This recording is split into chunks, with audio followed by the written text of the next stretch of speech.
देखिए, लंच के बाद हम लोग राज्यसभा में प्रोटेस्ट कर रहे थे नीट के लिए। स्थगन प्रस्ताव जो हम लोगों ने सुबह पूरे इंडिया अलायंस ने दिया था, जो लोकसभा और राज्यसभा दोनों में ही डिमांड थी ऑपोजिशन की कि एडजर्नमेंट मोशन हो, सारे प्रस्ताव स्थगन करके सबसे पहले अगर चर्चा हो तो वो नीट की होनी चाहिए। बहुत गंभीर विषय है। सीबीआई ने एक व्यक्ति को गिरफ्तार भी किया है।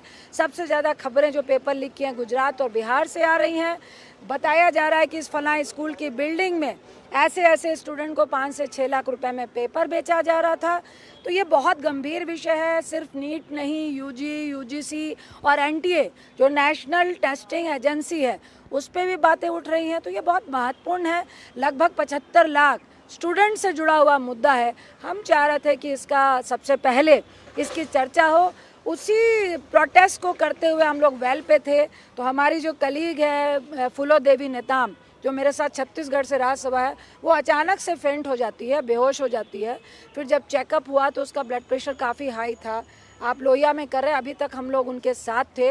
सिटी स्कैन हुआ, उसका ईसीजी हुआ। अभी भी वो ऑब्जर्वेशन में ही घर गई हैं क्योंकि घर में ज़्यादा कंफर्टेबल रहेंगी। हर 2 घंटे में उनका ब्लड प्रेशर चेक होना है। सबसे दुखद बात यह है कि जब हमारी कलीग फेंट होके गिरी है तो जो पूरे पार्लियामेंट की रूलिंग कमेटी का एक्ट था वो ऐसा महसूस करा रहे थे कि जैसे वो जो हमारी कलीग फेंट हुई है वो एक्टिंग कर रही है। ये बहुत ही दुखद है।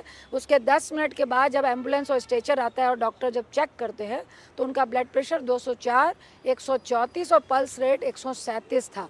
तो ये बहुत दुखद है पार्लियामेंटेरियन के लिए और उस एक्ट के लिए जो डेमोक्रेसी में इससे पहले कभी नहीं था।